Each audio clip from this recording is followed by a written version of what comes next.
is Ami Chen Mills-Naim, and I have a coaching practice called Ami Chen Coaching Education. I've been around the principles for some time. You probably know me a little bit if you went to the website, but my father Roger Mills was one of the first people to meet Sid Banks, who was the revelator of the three principles, which we're calling here the free principles. And we'll get into those first thing after introductions if you're new. And this is called free principles and not three principles. Number one, because it's free of charge. And number two, because we're looking at the principles outside actually of the context of a particular movement of any kind. Meaning that those principles were pre-existent even to Sydney Banks' discovery or insight into them. And I'm not discounting the tremendous importance of his discovery and his presentation as a psychological spiritual trinity in the unique way that Sid presented those principles, so that the field, not just the mental health field or the coaching field now, or the social services fields, but so that even the spiritual field, as I'm seeing more and more, could benefit from the introduction of these principles that are consistent and logical and precise. So not discounting the gift of the principles, but also understanding that they themselves are free of any movement or practitioner, including myself and Rudy, in terms of just what they are. So your discovery is yours, if that makes sense. It's not, there's no route, there's no particular set of rules that needs to be followed about how to find them or to discover them more deeply. That's a matter of your inner authority. So that's why we call this the free principles. I'm going to introduce Rudy, but just real quickly in terms of my work, if you're interested, you can go to amichen.com. That's AMICHEN.com. And I do have a retreat coming up on the island of Kauai in February, the 10th and 11th. And we're hoping Rudy will join in. Any future events will be on my website, on the events page. And you can also sign up for my newsletter there. You know, I do coaching and mentoring and all the good stuff, intensives and so forth. It's all at my website. Also, this is being recorded. So if you want to ask I'm going to put up the chat box here. If you want to ask a private question and you don't want to use your name, you could just put it in the chat box and Rudy and I won't mention your name if we address the question. So that way, you know, you don't have to put your most personal stuff out for everyone on YouTube to see and hear about. Having said that, I'll introduce Rudi Kennard, who I met when he was first developing the Three Principles movie site. And this was, God, ages ago, maybe what, 10, 15 years ago. 2000 and, must have been around 2009. Yeah. So not quite 10 years ago. And I met him and his then wife, Jen Anderson, they had come out really on their own dime, and they were running around videotaping all the practitioners that you see on that site now. And they've added quite a bit more since then. And they wanted to come with me to Mississippi to do some taping. I found some money to help them get there, and I met them actually on the airplane.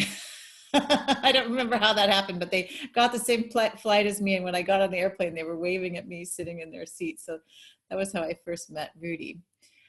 He's the founder also of the Innate Wellbeing, now perhaps being called more so Innate Evolution website and retreats and all sorts of services. And also just, you know, what struck me about Rudy was he had such a strong calling in the beginning to start to do this, even for no money, and spending his own money. And he's been tremendously influential in terms of that site, Three Principles movies, in helping people get oriented to what are the principles and then getting connected to practitioners around the world. So this is Rudi Kennard. And would you like to say a few words about your site or anything at all, or what's happening for you now? Well, you make me sound rather important, which is because I don't feel that at all. But thanks so much for the intro, Amy, and I really love all the work. I mean, I initially studied with your dad, Dr. Roger Mills, and wow, what evolution that Roger and now you have created in the world with everything that you guys are up to. And so bless you and thank you so much. And I love that you've created this free FREE principles webinars, because I think it's good for anybody from any socioeconomic background to be able to gain access to this. And I love that you're putting the principles back in the place, which is actually pre-Sydney Banks. Again, no disrespect to Sydney Banks, but they are pre-existing facts or constants or principles or truths behind life itself. So I love that because it's going from a personal understanding back to its rightful kind of place as a completely universal, impersonal understanding. So thanks, Amy. So I'm going to put this on speaker view for the sake of the recording, I think. Here we go. Although I'd love to be able to see everyone. So once we open for questions, I'll go back to gallery view for myself. I think you guys can choose any view you like, which is a very principles-based thing to say.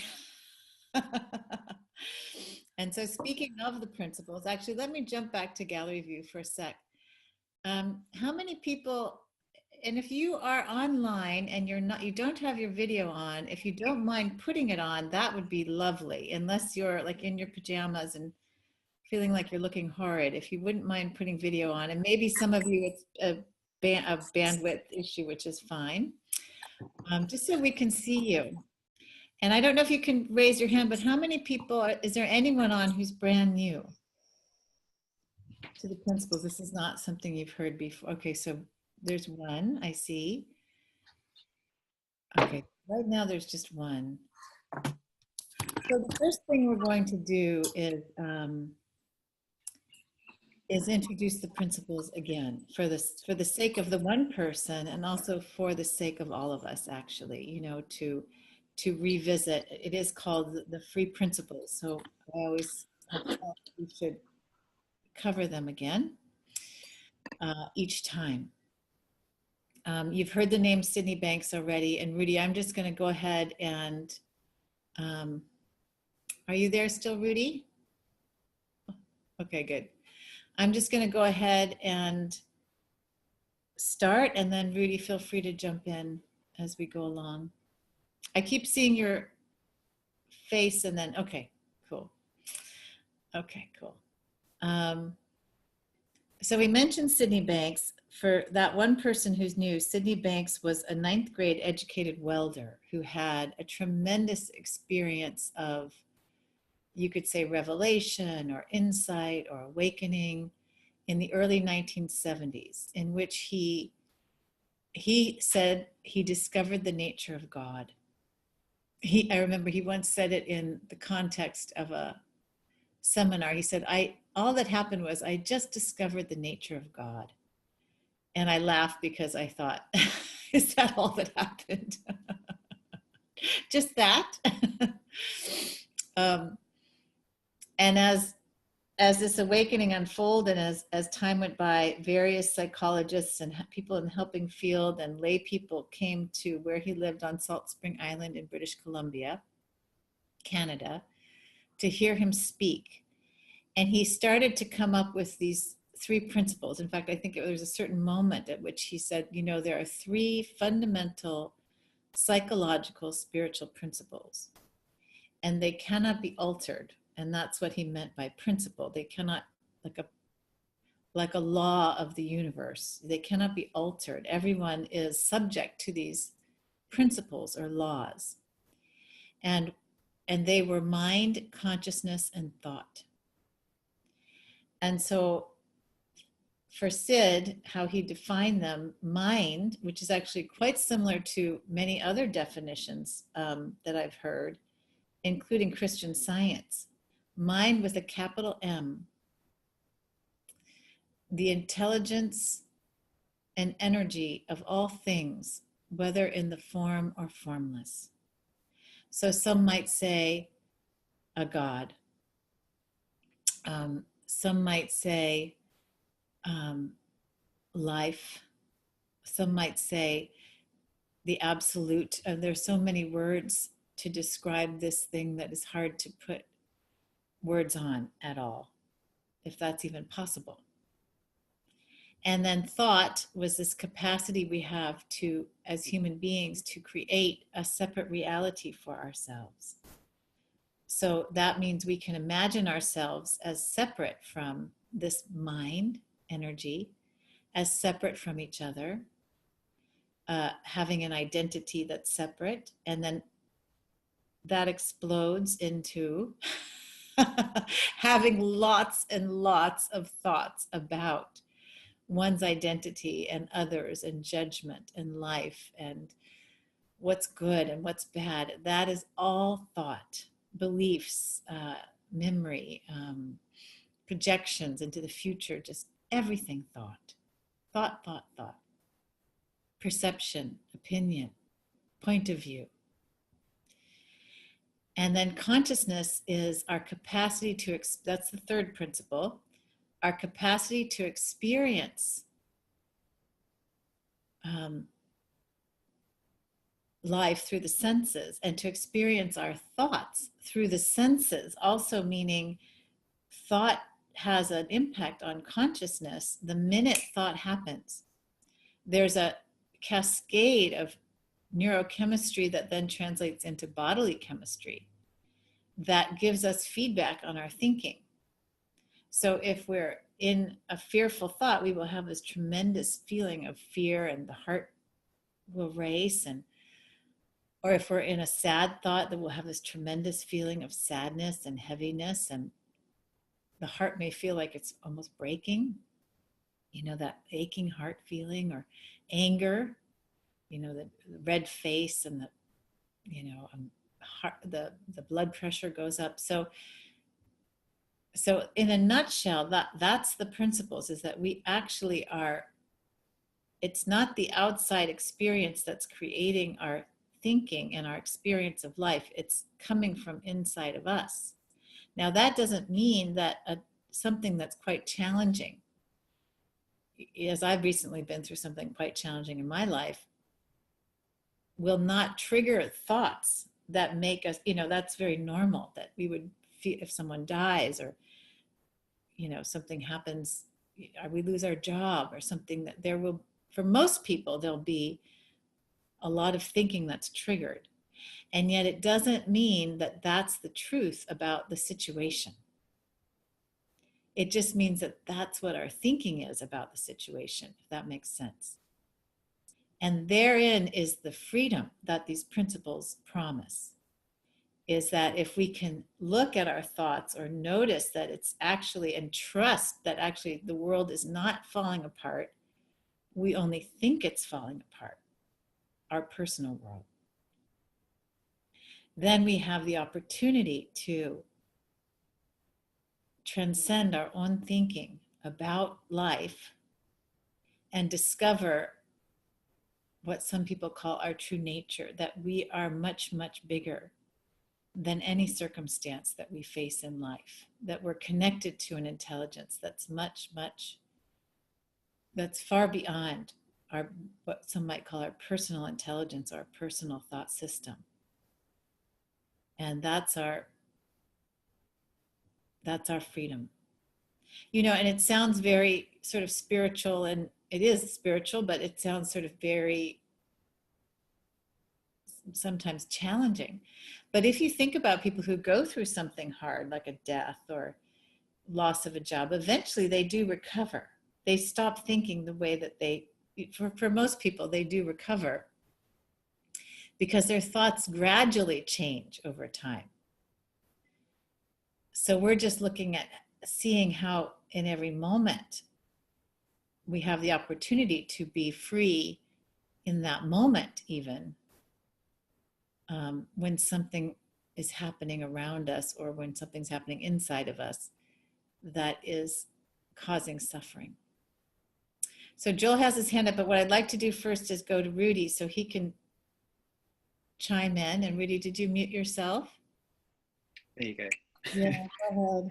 I love listening to you talk, Amy. I could just sit here and listen, but I'll try and do my best to talk.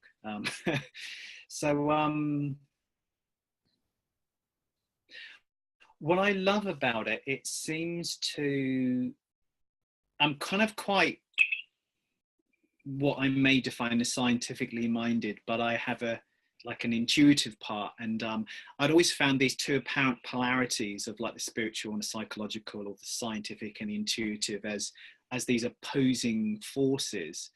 And I think for me, this brought it back to one transcendental logic, if you will, like one constant intelligence behind life.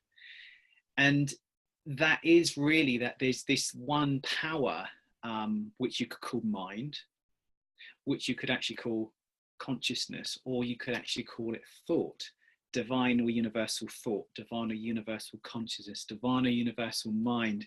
The three words are completely interchangeable. But this one force has the appearance of three different states. Like water can be frozen, or it could be steam, or it could be fluid. It's all water. So this one power has three apparent faces that we're calling mind, thought, and consciousness, but they're not three things. They're one thing, if that makes sense. And so this kind of like oneness gives birth to, well, this oneness is the creative intelligence before time, space, and matter. It's a creative intelligence before humanity. It's a logic or a truth or a constant or a fact, please use whatever word you find helpful, interwoven into the fabric of existence. So from that perspective, it's not a man-made thing, because man-made things change, theories change, ideas change. I mean, we can look at ourselves. What we used to believe, we don't believe anymore. Theories that seemed really true may not be so true anymore because they're man-made. But we're talking about an intelligence that allows humankind to make up stuff like ideas and beliefs. It's before human thought. So when I talk about thought, I'm talking, and mind and consciousness, actually, I guess we're talking about this universal divine power behind all of it. And that power allows this human experience to happen. It allows consciousness, it allows mind, it allows all of it, all rolled into one. So that's the only thing I'd really say about the three principles, Amy, for now. Okay. So we have a couple of questions, and I know that Boo is new. So I'm going to start with Boo. I know Joel's been around for a while. So let's start with a new person. Boo, can you unmute yourself?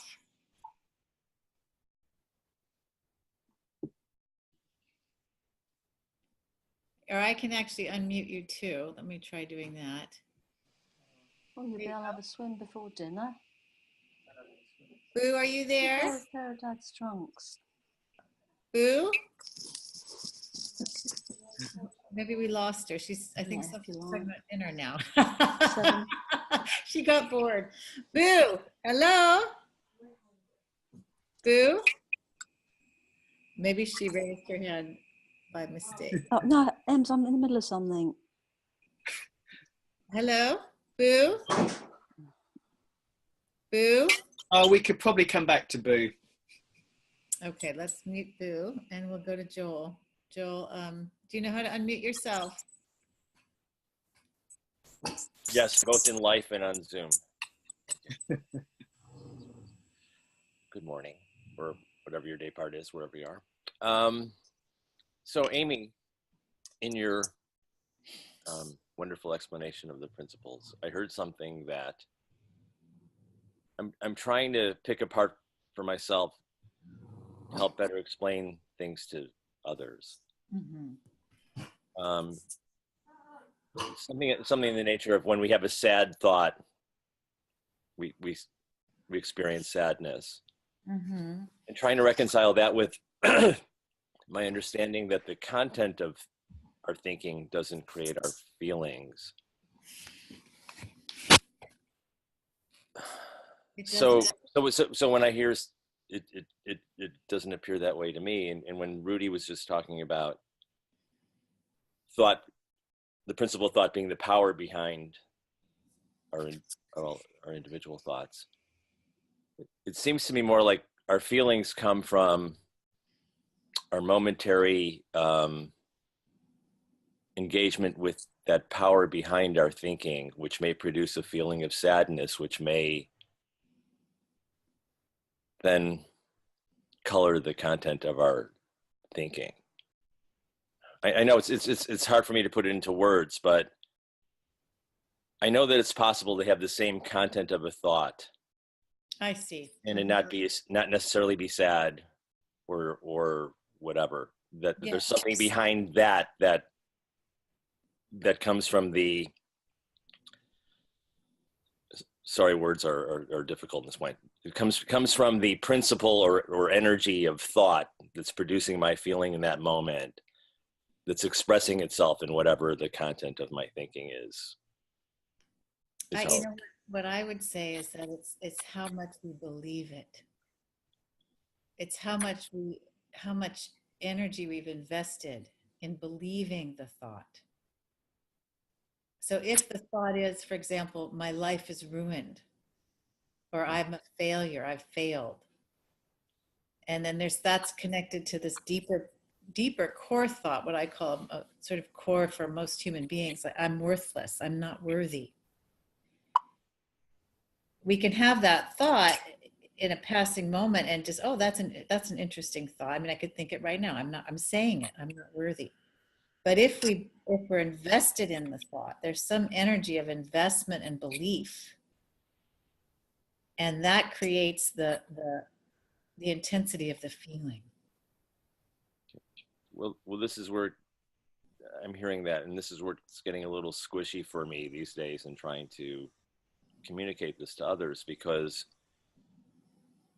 what I started to see that looks clear to me is that I feel like I vacillate between times of feeling really secure, yes, in terms of my relationship to thought, and other times where I just have a massive amoeba-shaped sense of insecurity. And then that insecure place can take an infinite number of forms to express that insecurity, which might be the content of a core belief or shards of various beliefs that don't serve me. But when I somehow reconcile within myself the fact that life will be this continual pendulum swing between security and insecurity, and that I'm okay underneath all of it, no matter what forms my insecure thinking takes. Looking at life from this way has provided a tremendous amount of deeper relief than I've ever experienced. And this has been the last several weeks or so. I don't know if that fully made sense, but. Well, I'll have Rudy speak to this in a minute, but what I found for myself is that at various points in our experience, we're going to have insights that shift us, and those are different. You know, so I've had the insight of it doesn't matter what I'm thinking or what my even mood is. It just doesn't matter. Yeah. And I walked around for 2 weeks like having all kinds of moods and not really caring. And that's beautiful. And there have been times when I've been wanting to be very conscious of the content of my thinking, to really bring it from the subconscious to the conscious. meaning, oh, why am I feeling this way? And really wanting to investigate and inquire or be curious is what people say in 3 principles. Oh, I think that if this happens, my life will be over. That's been really important for me at certain times. So my feedback to you, or my reflection to you, Joel, is that you, of course, are your own authority. And so it sounds like this is working for you. And I think that's something beautiful to see. It's like you're seeing something about consciousness always being present, regardless of what thoughts are coming and going. And that's a deepening, because that is your true nature. So it doesn't matter what thoughts are coming and going or what experience you're having. So that to me sounds like a wonderful thing. And what I've seen just over so many years is that there's a time for each person to see something different. So it can be, oh, it's my true nature is untouched by all thought. That's huge. We could say that's quite advanced. But then I can only speak from my own experience. I've run into dark nights of the soul, in which case there was no escape except to start to question. I was not feeling like, oh, it doesn't matter. I was like, I cannot work, like I cannot get through the day. And so I sat down and was like, what are these thoughts? So that was very helpful to me.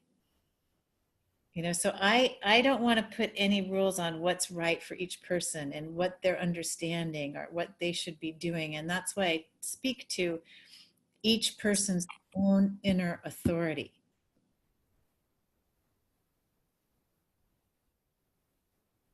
You must follow your inner authority. Yeah, I like the sound of that. Rudy, and then Carla wants to say something. So let's go to Rudy. Rudy, do you have thoughts? No, I thought you did a sterling job there. So we could probably go to Carla if you like. All right. Well, you take Carla's question then. Go ahead, Carla. Mine is not a question. I just have this real privilege to tell you that we never know what's happening around the world. I'm late to this call because I've been with teachers all weekend. They are actually on the other side of the wall doing presentations from the chapters in State of Mind for the classroom. And it is so delightful. I had chapter 3 and it ran over a little bit. And I wanted to say hi to Rudy, because I've never spoken aloud to you, but I just wanted to tell you that my feelings are that if we just trust the universe, and believe it or not, Amy, I went in front of this crowd. They're teachers. I always thought teachers would be a tough crowd. But I just spoke from my wisdom and it worked. And now I'm going to be quiet. Thank you for all of you and for everything that you do to remind me of the greatness we each have inside of us. Thank you.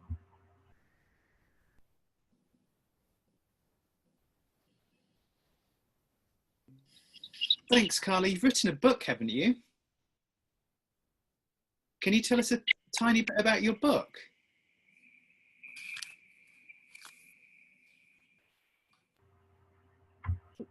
Thank you, dear. Yes, I'll tell you that it was something that has been simmering in me since I was 11 years old. And I just want to say, if people get this ahead of time, don't wait till you're 64 to write a book. Do it earlier. And Amy was the creative consultant. It's a 3-principle-based fairy tale called The Shimmering Secret. Carla, can you come closer to your computer? Yeah, Oh, because sure. you're very faint. Okay. Good. It's a 3-principle-based fairy tale that Amy was the creative consultant, and literally this this book has more meaning and more spirituality because she got me past where I was from 11 to 64 and said, what about the bully in this story? We can't just leave him hanging. And that's what the beauty is, that this little guy, Wang Fu, gets transformed and he understands the clouds, the cloudy thinking he has. And I'm just having a lot of fun with it. And I wanted to apologize for being late, but to tell you, I can maybe join them at the end, but there's a whole group of teachers next door studying the class, the state of mind in the classroom. Thanks, Rudy, for pushing me forward there. Thanks, Carla. And I love that, you know, because I think if children, well, children are, to be honest, as we've heard, but as children start to understand the power or thought as a principle, and I'll talk a bit more about what I mean by that after in a minute. As thought as a principle is understood, it will act a little bit like a rain jacket that they put on, and then the rain of conditioning hits them, but just kind of like rolls off. So I think potentially with the work that Amy and Carla and probably many of you maybe on the call are doing with children, it's such a worthwhile event, because they won't get to 65 or 45 or however old you guys are. The rain jacket will be the protector, and the rain jacket I'm using as a metaphor for the three principles. And so what I mean by the power of thought, I'll just read a Sydney Banks quote out here. Where is it? And this talks a little bit to Joel's question, actually. So he said, people come to you to change their thought. That is why they come. If you can change their thoughts, you change their reality. To change their thoughts, you can't explain where they are right or wrong. You have to explain the power of thought. Once they realize the power of thought, that mental anxiety and all the hang-ups and problems will start to vanish.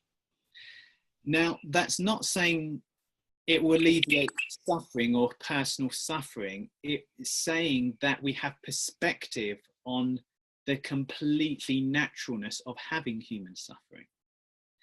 We're gonna have the ups and the downs, because the ups and the downs are absolutely inevitable being human, but our relationship to those ups and downs are very, very different.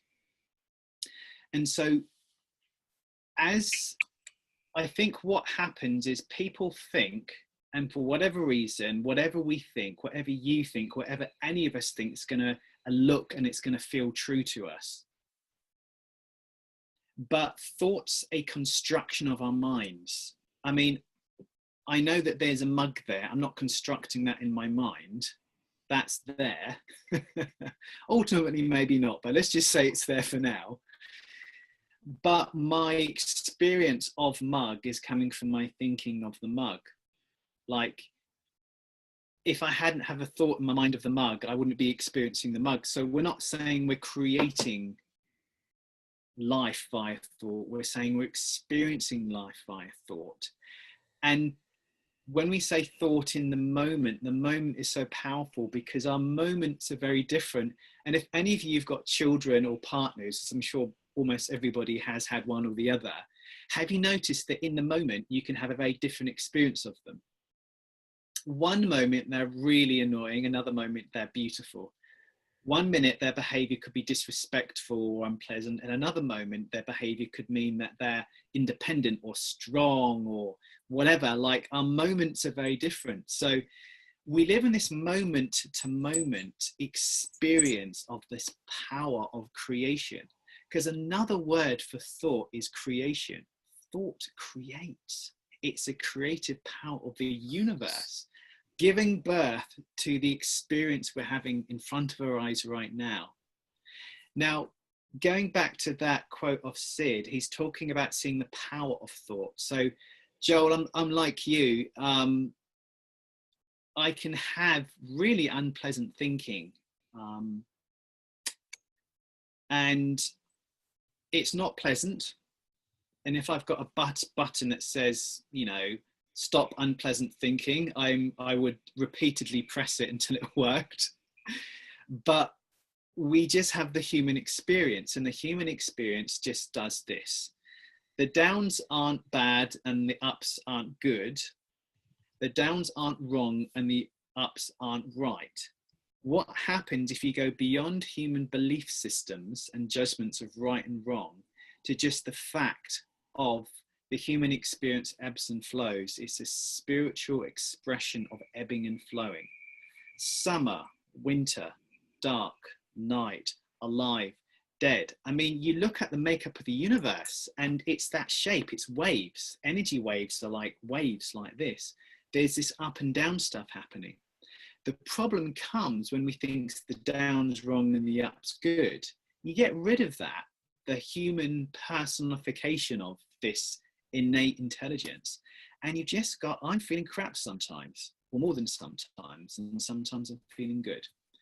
And just the realization that we're not doing anything, just the realization that this is what happens, just the realization that up there isn't right and down there is wrong, immediately eradicates an enormous amount of personal judgment. We can just be in the flow. I used to be an athlete, and I thought the flow state meant that I was in this really high level of consciousness, or this high state of mind, or this thoughtless state. But what I've come to realize is that the flow is just allowing the flow to happen unimpeded. The totality of human experience in the moment. And there you've got freedom, and what Amy spoke about, because freedom, this freedom behind life is completely unconditional. And as human beings, we can have freedom, unconditional freedom in our psychological life. We don't have to be up here to feel free and down there not to feel free. We can have the appearance of both polarities and this freedom regardless.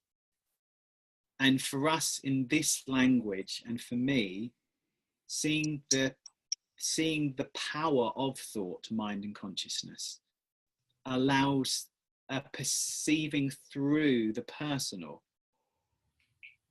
to the impersonal nature of the totality of it, and there is ultimate liberation. It's nice for my head not to be have to be in a certain state of mind to feel free, because if we only felt free when we were up here, we would only feel free maybe a percentage of the time.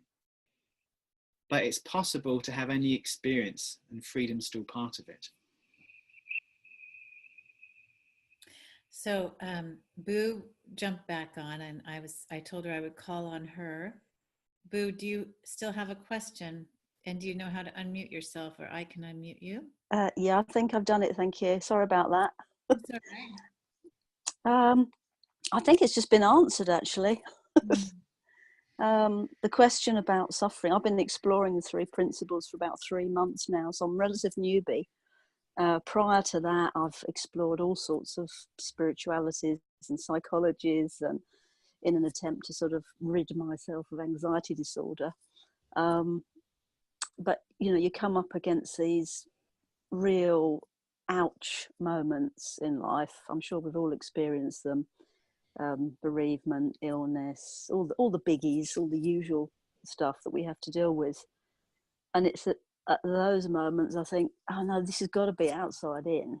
Mm-hmm. So, you know, my grounding yet, I haven't got that solid grounding in the 3 principles yet. But I'm seeing more as each day passes that, you know, my experience is created through my thought. But then you come up against something and you think, oh, no, this is bad. And you get kind of sucked into it again. And you want to, you know, you want to stay in the good feeling. So I don't know what my question is really, other than, you know, how you enfold that. Yeah, can I speak to that for a minute? Yeah, sure. Again, I think it's a matter of what makes sense to you. And I do know, I'm just going to put an and in here in this discussion about just seeing all states as neutral, all states of mind. And I think there can be a time for sort of unearthing your thought. I'm not opposed to looking at thought content. And I only say that not because of some philosophical stance or something I've read, it's because of my own experience. We can have subconscious thinking, and it's about how life should be or what we need. It's usually about what we need to feel well-being. And I'm seeing that the sunlight is coming in too strongly, so I'm going to make a little adjustment here as I'm chatting with you all. You know, whether that's our career or whether that's our, you know, a family member has gone wayward, and, you know, whether it's a child or a partner, or, you know, these are huge experiences in life. And they challenge the idea that our well-being is non-contingent. And so for me, what I've seen is that they unearth the subconscious thinking about where security comes from and where our self-worth comes from, as well as our well-being. And, you know, there's this woman, Byron Katie. She does a lot of work with thought content. She's a globally renowned teacher. I know her, yeah. Yeah, and I honor her work because it's questioning thought content. And I recently saw her here in Santa Cruz. She came to speak at our bookstore, which was amazing because we have a small bookstore. So I don't know, we were, you know, standing room only and filing out the doors. She speaks from a profound space of not being identified as a human being. And she's one of the most free teachers I've ever seen or heard. I mean, her books reveal that. Her most recent book is called something about a mind at home with itself. I think that's what it is. And all of her work is directed toward people unearthing their thoughts and how their thoughts are creating their experience of life. Now that's different a little bit from what Joel and Rudy are saying about the ebbs. There will be these ebbs and flows for sure. But in my experience, the ebbs and flows get gentler. Right. It's not this, you know, craziness. And yet then something will hit that we didn't expect, and it'll get really dark again because we were attached. Yeah. We were attached to something being really important to us. And that might be a time to start to look at content. You're Joel, and you're like, hey, it's all good. I don't care that I'm suffering this much. I'm fine. Then there's nothing to worry about. So I don't think there are any rules. And I do think that subconscious thinking will be revealed as we go along. If we're committed to truth, be careful what you wish for. Because something will hit so that you can examine and see how you're not free. Sure. So I don't know if that makes sense. Yeah, it does, definitely. Yeah. Is there an echo on here? Maybe just for you. Yeah. I also meditate. I do mindfulness meditation. Now, I don't know if that's helpful whilst practicing, well, you know, whilst learning the 3 Ps or not.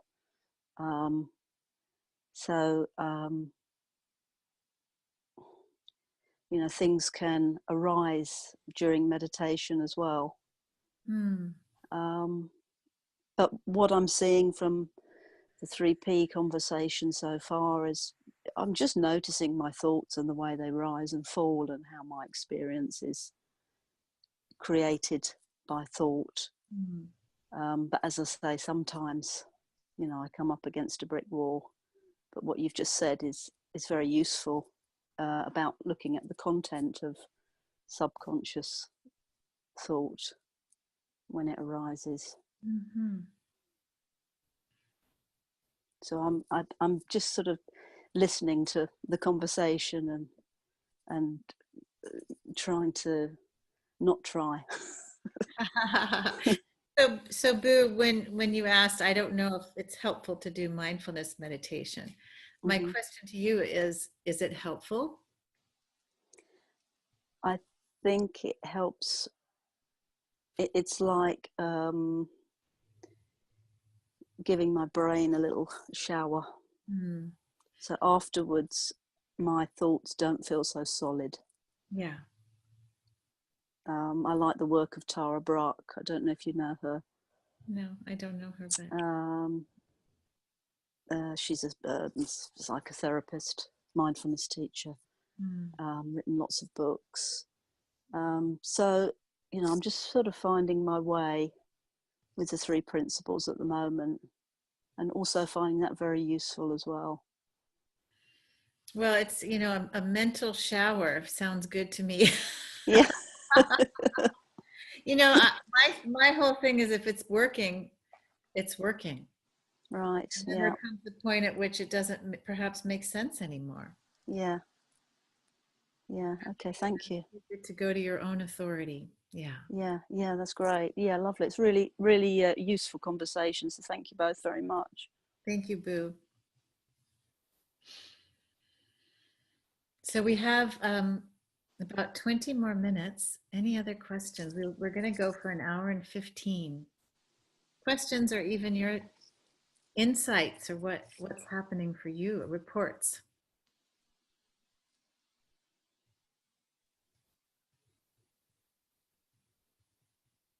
Yeah, so I saw Dominic, I'm unmuting you, and then Jan. Hey there. Hi, and thanks, Amy and Rudy, for putting this on and offering this. One of the things I know early on with 3P that I thought the non-doing aspect was important to it. So I turned that into a rule, like, oh, that would be about doing something, so that would be counter to 3P, so I really should not be doing something, right? And then just in your conversation there with Boo around the idea of, say, meditation, which I do from time to time, or you know, Byron Katie's work, which is like a process or a practice, when, especially when some irritating thought comes up or whatever. There is something about the way I've come to see it now that I guess works for me, is that there is no limit to how mind will inspire or what insight mind will provide.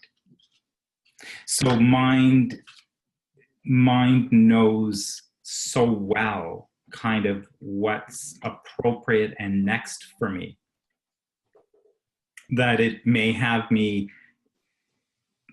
come across a YouTube video of Tony Robbins, who I might generally tell you would not be the way to go. and you know, within 30 seconds of that video, that maybe a statement or something gets said, which creates a kind of an insight or a breakthrough into seeing something.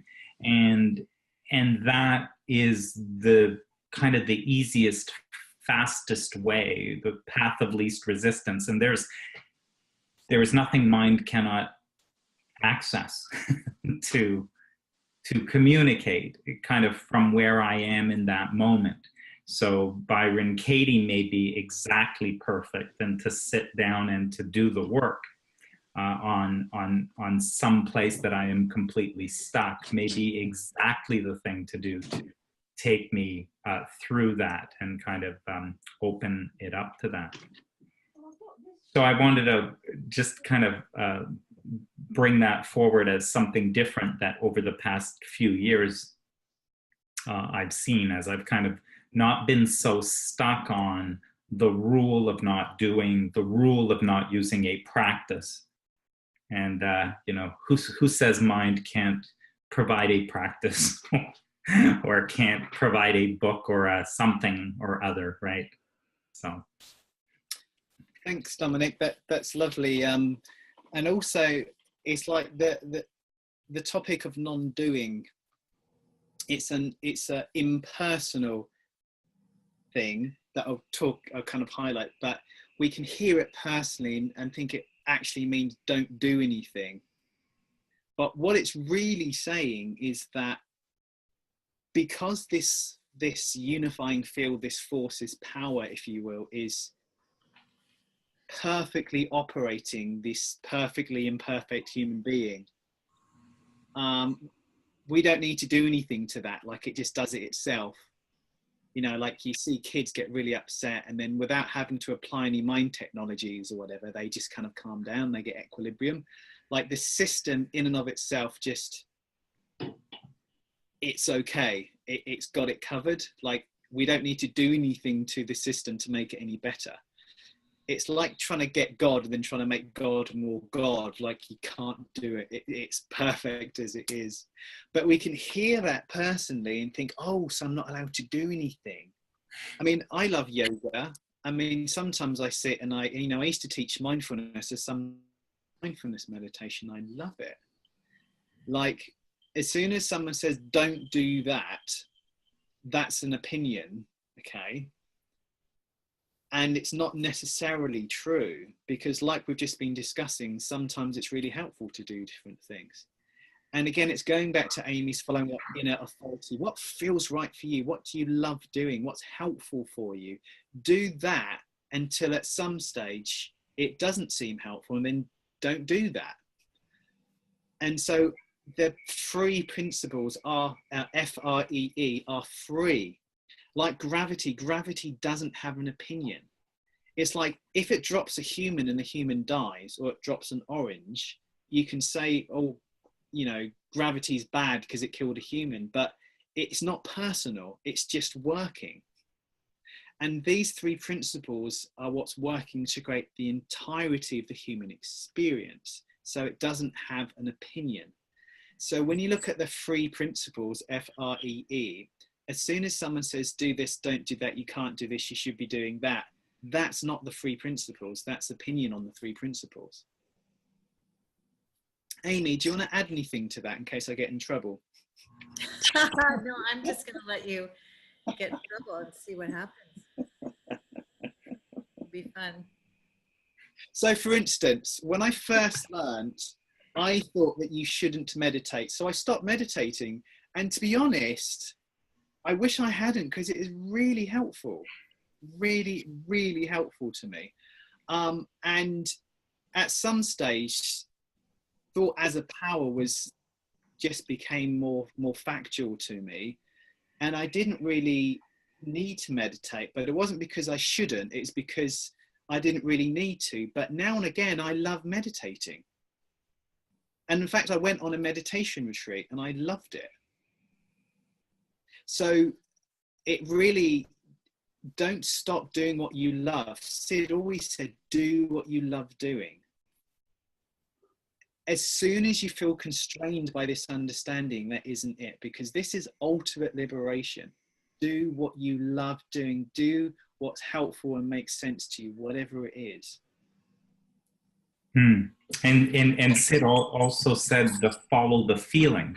And that, so that when, yes, in that place of whatever meditation or something else that you're doing, if that there's a feeling in that may be of relief, or a feeling of whatever, you can almost sense when a feeling is in one direction versus another direction. Yeah. You know, and I wanted to add, given the state of the world as it is, heaven forbid it should just be on the principles to save it. Heaven forbid. You know, and to think that mind does not express itself constantly in every part of the world in a different way. You know, sometimes we need to hear a different author, or we need to hear Tony Robbins say it just that way, because the words that they say somehow crack the mind open where it was somehow closed or shut down because the same old words, even principles words, were not doing it. Well, So this openness to truth, if you're open to truth, truth will arrive in many forms. yeah, to that point, it's also, I think I learned a real lesson in sort of restraining the judgment about some of that stuff, because you know, my son, who's well, he's 16 now, but at the time maybe 14 or 15, I know there was a huge turnaround in his, just kind of in his life and in his outlook. He was kind of heavily into games and, you know, not very social and not at all interested in school. And then this big turnaround came where he was interested in grades and, you know, focusing on being more social and getting away. And when I started questioning and saying, like, what's, you know, what happened or what's going on, he pointed to some YouTube guy called Ty Lopez that, again, and this will be my judgment coming out, but when I listened to it, it sounded like some, you know, poor excuse for a Tony Robbins, like it was in that range, but even worse.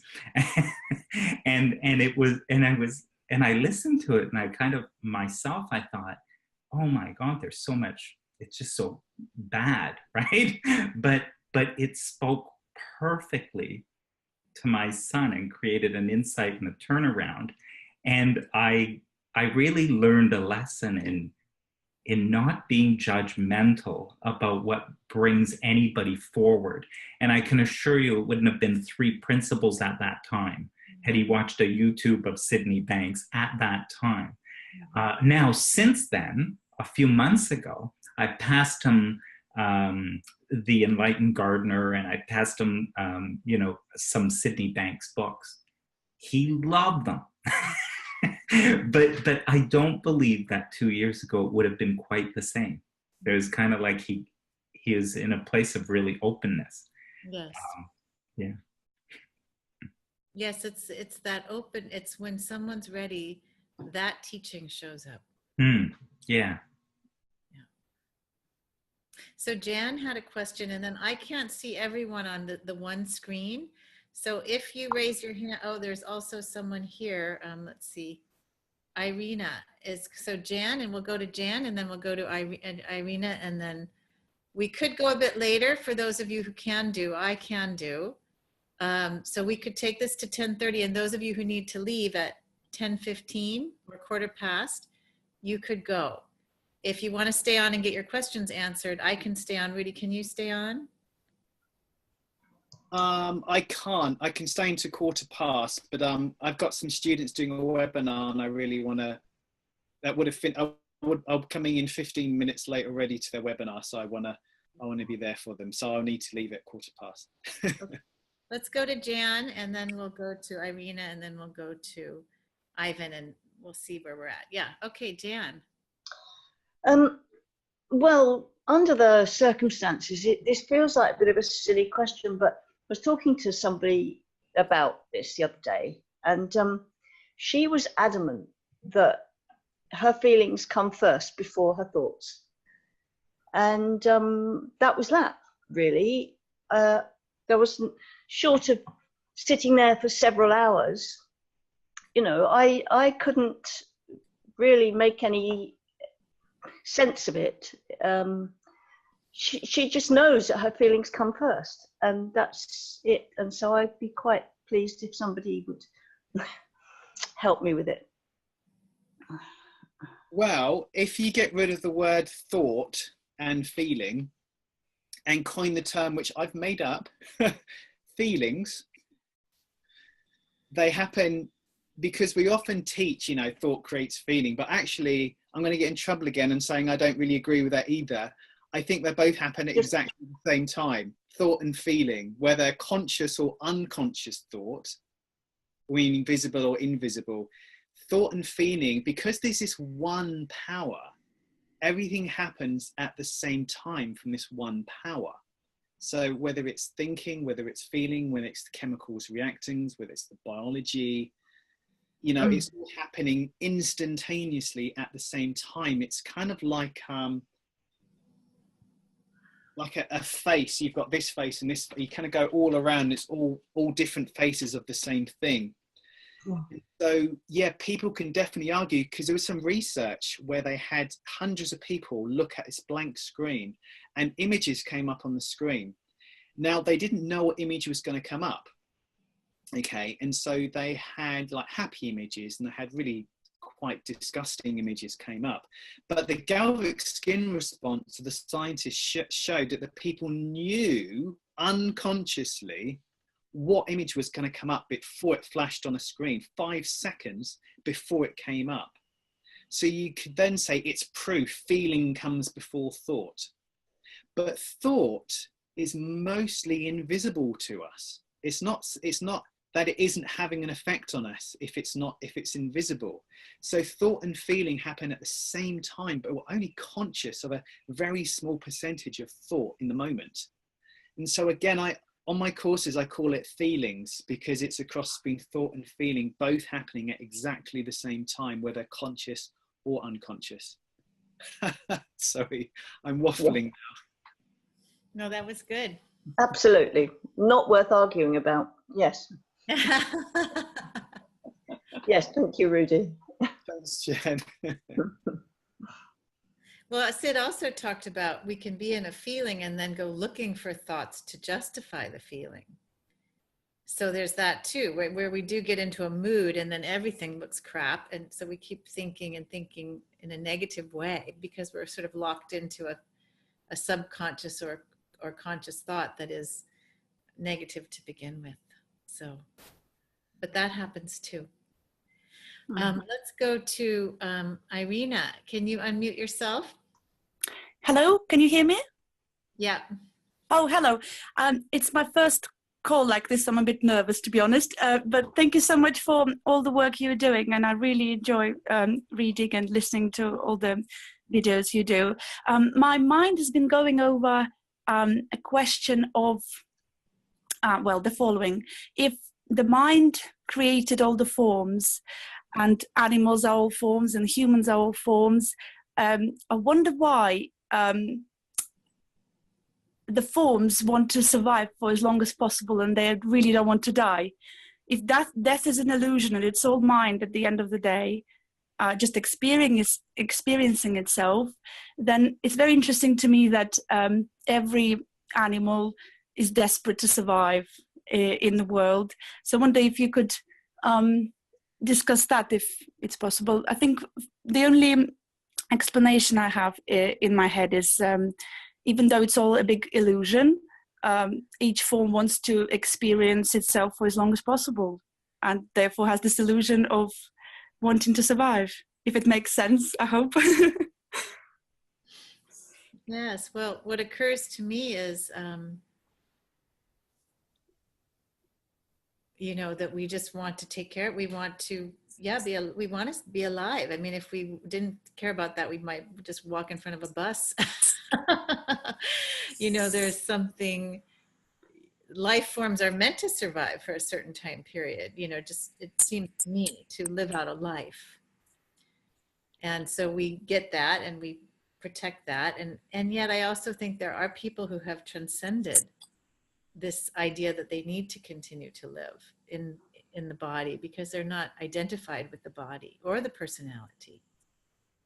You know, that's where I'm so impressed with Byron Katie's work, because she talks about moments where she thought she could die and she was only fascinated. Mm.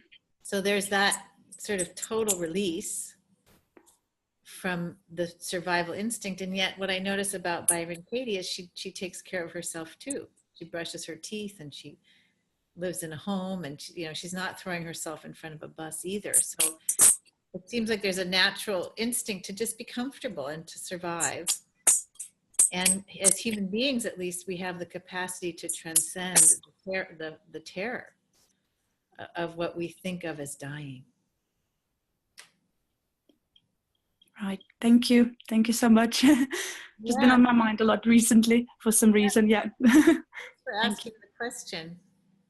And I'm glad animals want to survive, because then we get to enjoy them for as long as they're around. It just seems like a natural part of life. Absolutely. I just think, yeah, even watching an animal program, you can see, like, the same as with us, we are terrified. Well, some of us are terrified of dying or getting a disease that can lead to dying. The same with animals. They all want to survive, and they clearly haven't got the same transcendent calmness that everything will be okay, and I'm still God, and I'm still mind, and I'll just be another energy form. They clearly have the same experience as we do. So they have thoughts of panic and gripping to life, and etc., etc. So self-protection. That's right. Yes. And we also don't know if in the zebra's last moment he just says, what the hell. No, we don't know. I'm in the tiger's mouth now. Maybe a moment, we don't know. That's the thing about thought in the moment. It's so in the moment, because I spoke to a soldier who was in a life and death situation, and he was initially terrified, and then it looked likely he was going to die because he was pinned down, and his colleague got shot, his other soldier, and there's bullets whizzing around him, and a moment later he realized he was okay whether he lived or died. And he felt this deep reverie or majesty or sense of peace behind it. And in that moment, he really didn't care if he lived or died. And he knew his friend who had died, he was okay too. I mean, it's just incredible. Just incredible story. I wanted to record him for the movie site, but he didn't want to go on video talking about it. So this is a second-hand version of what he said. So in the moment, our moments are very, very different. And I think what it is this one power has the power to think itself separate from itself. And in the thought of separation is born the identity or the ego or the personality, or whatever you want to call it. And now there's nothing wrong with the ego or personality or character at all. But it's fundamentally an energetic illusion. And this illusion thinks it can actually die. But it actually can't. But it thinks it can. And I know for me, I've had instances where I didn't care if I lived or died, but a moment later, I really didn't want to die. And so again, you know, animals are the same. Animals have this thought that to a degree that they can be separate, and so they're going to want to survive. But I think fundamentally, you know, we don't experience pain. Whether you really realize oneness, you're still going to experience human suffering and pain, and anybody's going to avoid pain.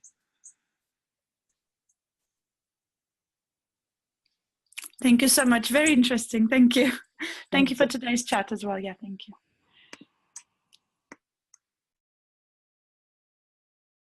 Oh, you're muted, Amy. Oh, so Irina, thank you for speaking up, even though you were nervous. And we have one more question with Ivan. And Rudy, did you want to sign off and say goodbye? Did you want to give them a website too? Yes.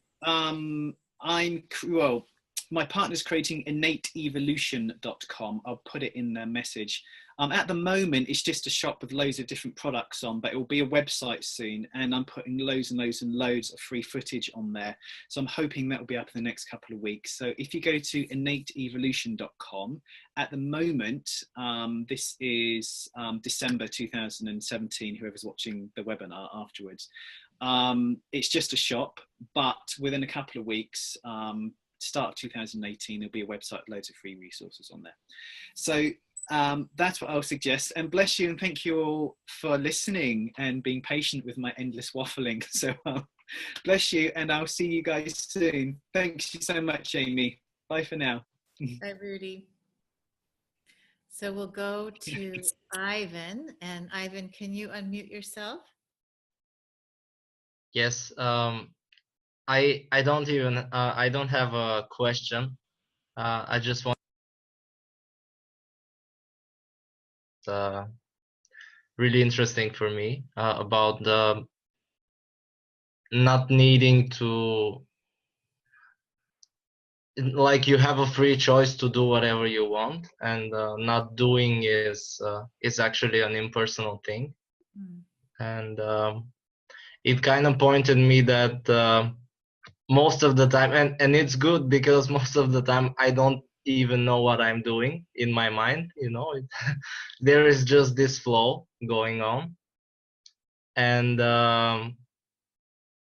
it's actually really, really interesting that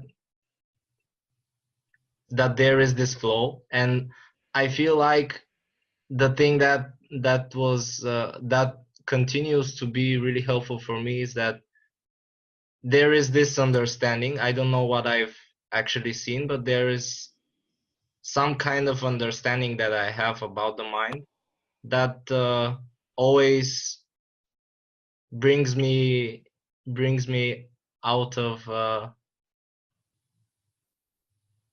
difficult moments, I guess. Beautiful. And it's an interesting thing, and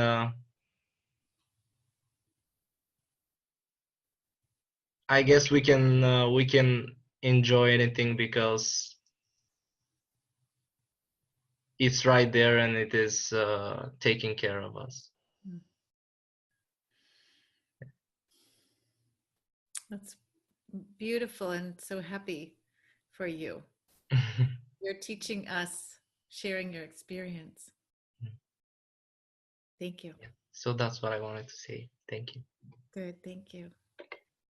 There was a question from Mary Mann to Rudy, although Rudy's gotten off, about subconscious thought. And I don't know what that's referring to. Is maybe something Rudy said at a workshop. And I would just say that when we have an overwhelming feeling or emotion, sometimes not so overwhelming, and we don't know why, you can bet that it's subconscious thought.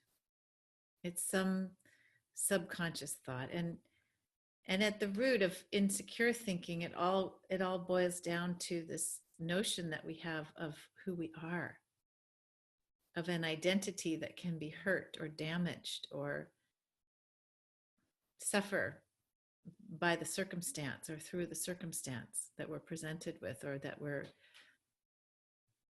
going to stay in a state of mind forever, or whatever the thought is.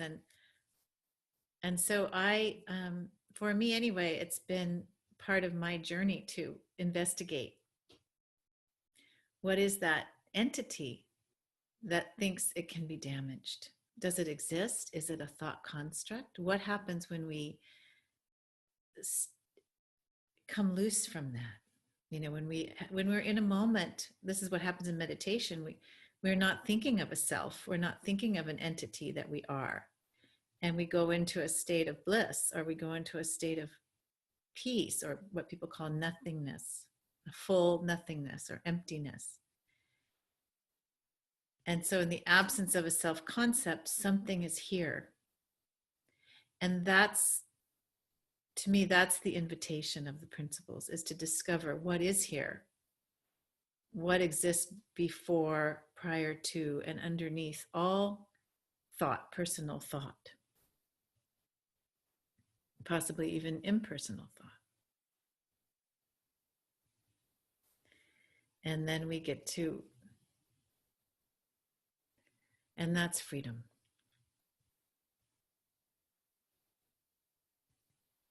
So God bless you all. I'm going to unmute everybody so we can say goodbye. Just God bless you for taking the time to Bye. Thank you. to be looking in that direction. Thank you so much. Thank you, Amy.